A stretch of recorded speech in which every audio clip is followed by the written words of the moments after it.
Among the greatest commanders the world has ever known, one name rises like a blazing star across history. Khalid Ibn al-Walid, the undefeated general, the tireless warrior, and the man the Prophet Muhammad himself honored with the title, the Sword of Allah. His life reads like a saga carved from steel, fire, and faith. He never tasted defeat in any battle, never lowered his sword out of fear, and never allowed his soldiers to rest while the enemy still breathed. His body bore the scars of countless duels, yet his heart carried the humility of a servant of God. From the deserts of Arabia to the fortresses of Rome and Persia, his name traveled like thunder, feared by empires, loved by believers, remembered by the world, a world on the brink of change. Before Khalid stepped onto the stage of destiny, the world was dominated by two titans, the Byzantine and Sasanian empires. Locked in endless warfare, their conflicts drained their strength while the rest of the world watched. Few noticed that in the heart of Arabia, where sandstorms erased footprints within moments, a new force was quietly rising. The followers of Prophet Muhammad, once oppressed in Mecca, were forming a determined community in Medina, driven not by wealth or territory, but by faith. The shock of Badr. The Battle of Badr changed everything. A small Muslim army, barely equipped and vastly outnumbered, defeated the mighty Quraysh of Mecca. Families were torn apart, brothers fought brothers.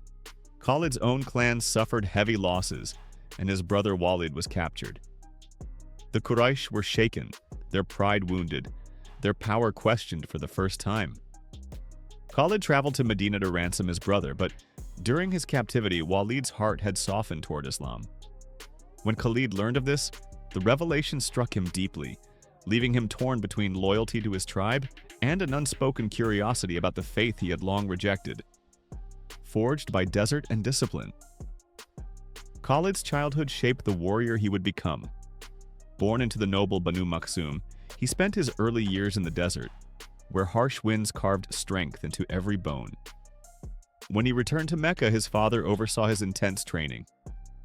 Khalid mastered the sword, spear, bow, and shield. He became an exceptional horseman, trained in strategy and endurance, and known for his fearlessness even as a boy.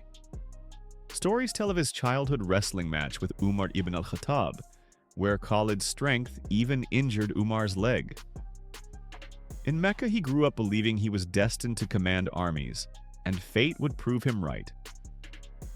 Uhud, the spark of a new destiny.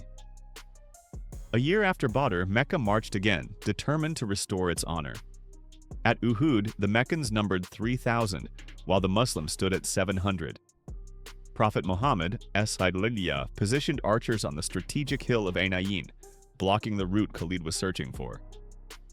When the Muslims gained the upper hand early in the battle, their archers abandoned their posts, longing for spoils. This was the opening Khalid had been waiting for. He swept behind the Muslim ranks with a brilliant cavalry maneuver, turning victory into chaos. The Muslims experienced heavy losses, and though the battle ended without a decisive victory for either side, Khalid left the field with something he had not expected: respect for the Prophet's battlefield intelligence and a growing discomfort with the brutality he witnessed against Muslim martyrs. Something was shifting within him. The battle inside his heart.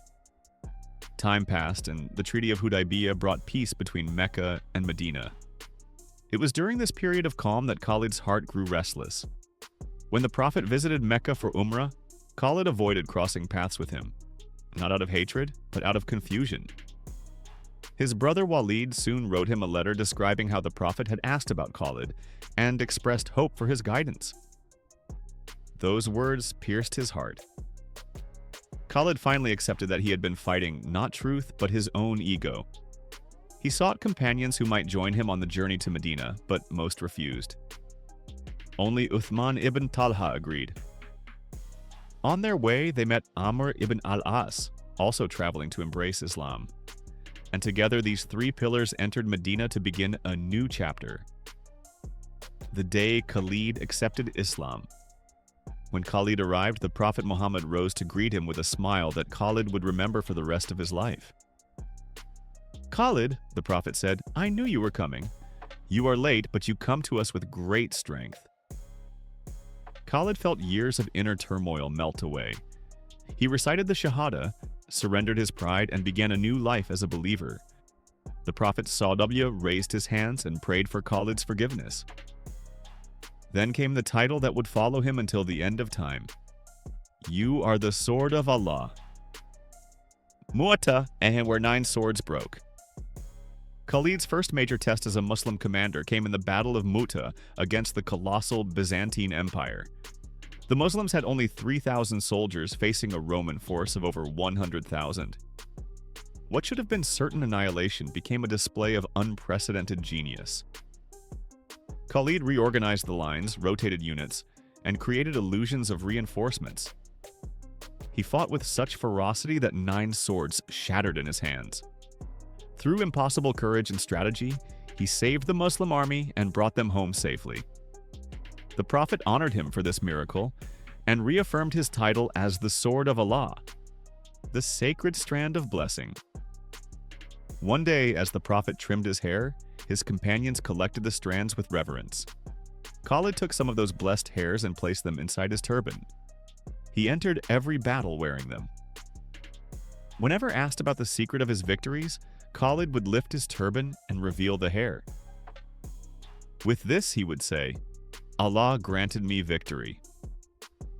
Before his death, he requested that those blessed strands be placed in his eyes and mouth so he could meet Allah with that final honor, the conqueror of empires. As Islam expanded, Khalid became the spearhead of its military strength. Under Abu Bakr and Umar, he led campaigns that brought Iraq, Syria, and Persia into the fold of the Islamic State. His brilliance dismantled armies many times larger than his own. Strategy flowed through him like instinct. Cities fell, empires trembled, and wherever Khalid marched, victory followed. In over 100 battles, he never tasted defeat. His name was spoken with awe by both friend and foe. Umar's difficult decision. Khalid's fame became so towering that some Muslims began to believe victory came from him alone, not from Allah. Umar feared that pride would weaken the faith of the people. In the middle of a battle, he sent a letter removing Khalid from supreme command and appointing Abu Ubaidah in his place. Khalid read the letter, placed it silently in his pocket, and continued fighting until victory was achieved. Only afterward did he hand his armor and swords to Abu Ubaidah and say, "You are the commander now." His humility was greater than his sword, the warrior who could not find martyrdom. After years of battles, conquests, and exhaustion, Khalid fell ill in Homs, Syria. The man who rode into hundreds of battles now lay confined to a bed, a fate he had never expected. He touched the scars across his body and whispered, "There is no space on me without a wound from a sword, spear, or arrow. And yet here I am, dying in my bed like a camel." His heart longed for martyrdom, yet Allah reserved for him another destiny.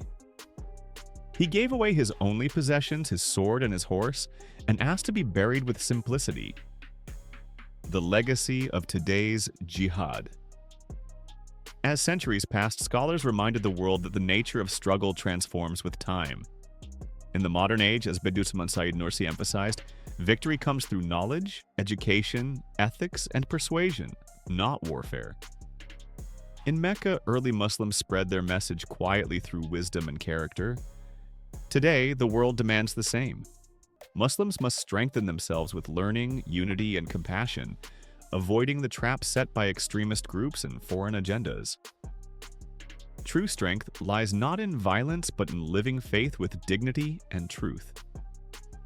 The story of Khalid ends, but his message remains. Courage without arrogance, strength without oppression, faith without fear. His life reminds us that legends are not born. They are forged by struggle, sincerity, and sacrifice. If the incredible journey of Khalid Ibn al-Walid, the Sword of Allah, inspired you today, then don't let this story end here.